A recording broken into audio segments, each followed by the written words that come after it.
Vegas trilogy is finally over, partially because I couldn't think of any other big companies, and also because I want to branch off into other topics other than Las Vegas casinos. So here's another history video, the history of Comcast. Comcast, as you may know, is a massive multimedia conglomerate that owns properties such as Sky Networks, Xfinity, all of NBC, which includes Telemundo.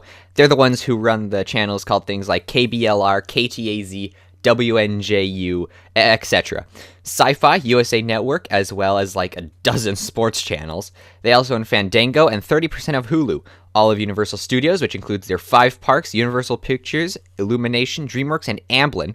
Even MGM is owned by them, so they are by far the largest company I ever have and just might ever cover on this channel. And here's their story. So, in 1963, this dude named Ralph J. Roberts, along with Daniel Aaron and Julian A. Brodsky, purchased American Cable Systems as a spin-off of its parent, Gerald Electronics, for $500,000.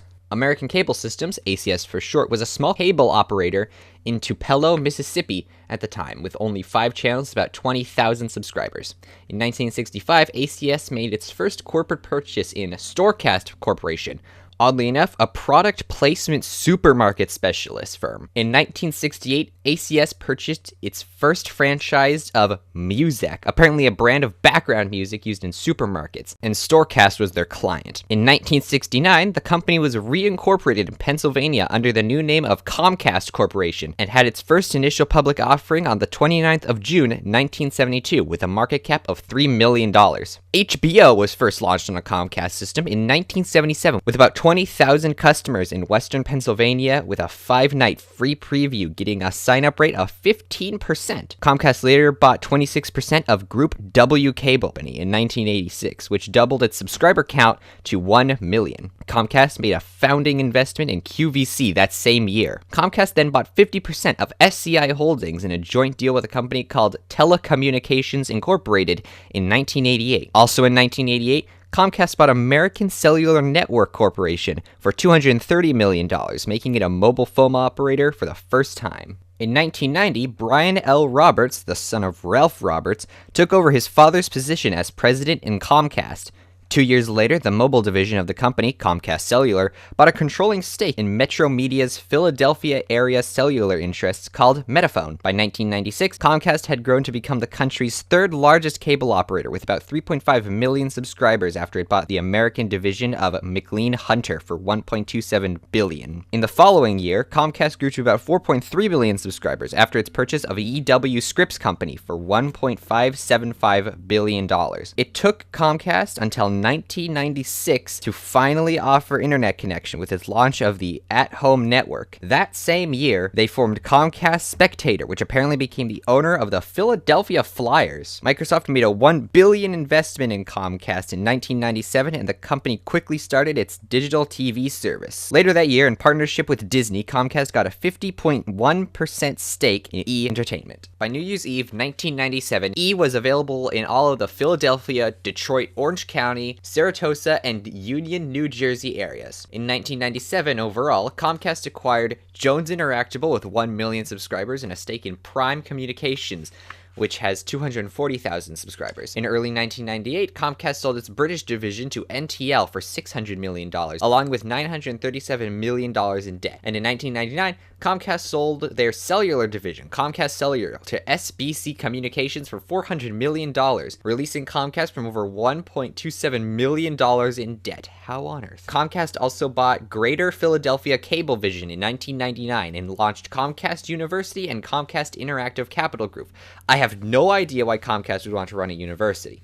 Once again, in 1999, Comcast bought one of their rivals, Linfest. Into the new millennium with the announcement that would try and purchase the assets of the largest cable operator at the time, AT&T Broadband. They made an offer for $44.5 billion, and they even got a name and a logo proposed for the merger, AT&T Comcast. But apparently, nobody liked that since they chose to drop the AT&T part and just keep it Comcast. But they did change their logo to this one. In 2002, the deal was finalized that Comcast would acquire all the assets of AT&T Broadband, making Comcast the largest single cable provider in the entire United States with over 22 million subscribers. This also caused the start of Comcast advertising sales since they could use AT&T's groundwork, which later became Comcast Spotlight. Comcast also got the national National Television Center in Centennial, Colorado as part of the purchase. It's now known as the Comcast Media Center. In October of 2001, Excite at Home went bankrupt, so Comcast took over providing internet directly to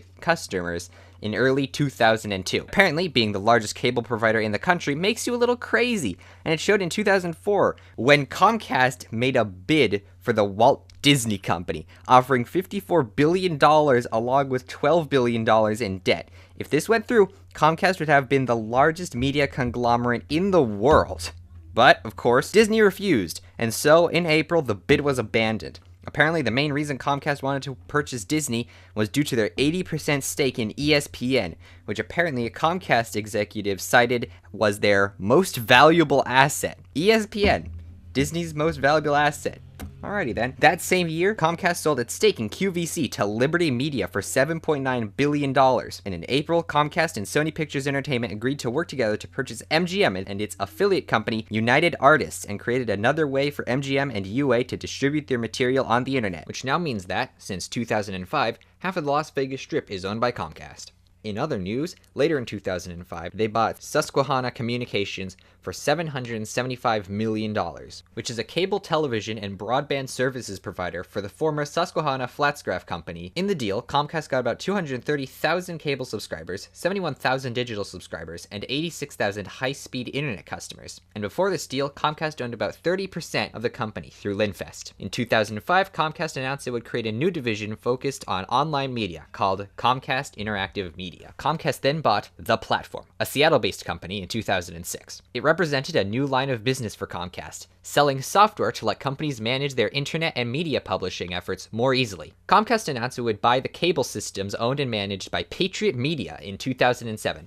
Patriot was a privately held company owned by Stephen J. Simmons, Spectrum Equity Investors, and Spire Capital. They bought Patriot for a net cash investment of about $483 million, and through this purchase, Comcast plugged a hole in its central New Jersey service. Comcast launched a dashboard called Smart Zone in 2008. Design, creation, and management was led by Hewlett-Packard. Unified messaging technology and collaboration came from an open-source vendor called Zimbra. Apparently, Smart Zone let people do all sorts of things, such as send and receive email, listen to their voicemails, and forward information via email, send instant messages and video messages, and merge their contacts into a single address book. There's also a CloudMark spam and phishing protection, as well as Trend Micro antivirus.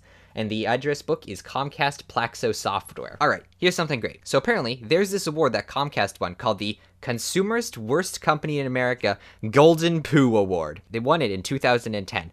It was literally a golden trophy in the shape of poo that was delivered to Comcast headquarters to congratulate them on the unmatched level of enmity flowing from their customer base to the business. And Verizon even congratulated them on their award on their Twitter. And Comcast acknowledged the award and announced that they were going to try and improve their customer service. One way plan to do this was with an app called Tech ETA, which was supposed to tell you when a Comcast technician would arrive at your house. So at some point, this company called Adelphia Cable went bankrupt. And so, Comcast being Comcast decided, along with Time Warner, that they would purchase the company for $17.6 billion in 2006. It apparently took the FCC 7 months to do an investigation to greenlight the purchase, and afterward, Time Warner Cable became the second largest cable provider in the country. And apparently, as part of the deal, Time Warner and Comcast agreed to trade certain existing subscribers so they would have more geographic clusters. So, up to 2006, Time Warner and Comcast each had a 50-50% ownership in the systems in the Kansas City, Southwest Texas, Houston, and San Antonio areas. But in 2006, this was dissolved, giving Comcast full control over the Houston system and the rest to Time Warner. Apparently, it took until early 2007 for Comcast to officially take control of the Houston system, but it also ran under the Time Warner brand until later that year. So, in 2009, some news outlets began claiming that Comcast was planning on buying NBC Universal, and at first, Comcast denied the claims, and NBC Universal refused to comment. So, at the time, General Electric of all companies owned NBCU, and in October of 2009, CNBC reported that GE wanted to spin off NBCU into a separate company that would merge NBC Television's network and its cable properties, such as MSNBC, USA Network, and Sci-Fi, as well as all of Universal Studios with Comcast's assets. And GE would own 49% of the company, while Comcast would own 51%, aka all of the control. Also, a company called Vivendi owned 20% of NBCU, and would have to sell its stake for the planned deal to go through. But they were already talking about plans to arrange that by November or December, and apparently even Time Warner at one point wanted to get involved. But the plan was stopped after the CEO at the time, Jeffrey L. Bukes, denied interest in NBCU, leaving Comcast as a sole bidder for the company, and as we know now, the winner. And by the beginning of November 2009, they had nearly completed the deal and would come to a formal agreement later that week. And on December 1st, 2009, both sides agreed that Comcast would buy 51% of NBCU for $6.5 billion in cash, and they would pay $7.3 billion in programming on the third. G would take the remaining 49% for $5.8 billion, used to buy out Vivendi's stake in the company. And it took the FCC until January of 2011 to agree in a vote of 4-1 to let the deal pass, and the sale was completed later that month. Comcast then added the NBC peacock to their logo, replacing the crescent logo. And in February of 2013, Comcast announced that it would try and buy out GE's stake in NBCU and would have 100% stake in the company. That deal was completed in March of the same year. In February of 2014, Comcast announced that it would try to buy out Time Warner Cable for $45.2 billion. And the next day after this was reported, it was reported that Time Warner had agreed to the deal. This would have expanded Comcast service to several large population centers, including Columbus, Los Angeles, San Antonio, New York, and Fort Worth. They aimed to complete the merger by the end of 2014 and seemed to be liking the deal, talking about how it would let them work so much more efficiently. Of course, critics pointed out how it would make it easier for Comcast to use its size to increase its negotiating power in several of these areas and make peering agreements with ISPs. And granted, they were probably right. Even before this, critics were noting how the chairman of the FCC at the time, Tom Wheeler, was head of both the National Cable and Telecommunications Association, the largest cable lobbying organization, and CITA, the Wireless Association, the largest wireless lobby. According to Politico, Comcast donated money to every member of Congress who had a hand in regulating it. And in April of 2014, the U.S. Senate Judiciary Committee held a hearing on the deal. And in March of 2014, the United States Department of Justice Antitrust Division said they were investigating the deal. And at the same time, the division's chairman recused himself because he was involved when Comcast bought NBCU. And even several states' attorney had announced support for their investigation. And Jonathan Sallet, general counsel of the FCC, announced in April of 2015 that he was going to recommend a hearing before an administrative law judge, equivalent to the collapse of the deal.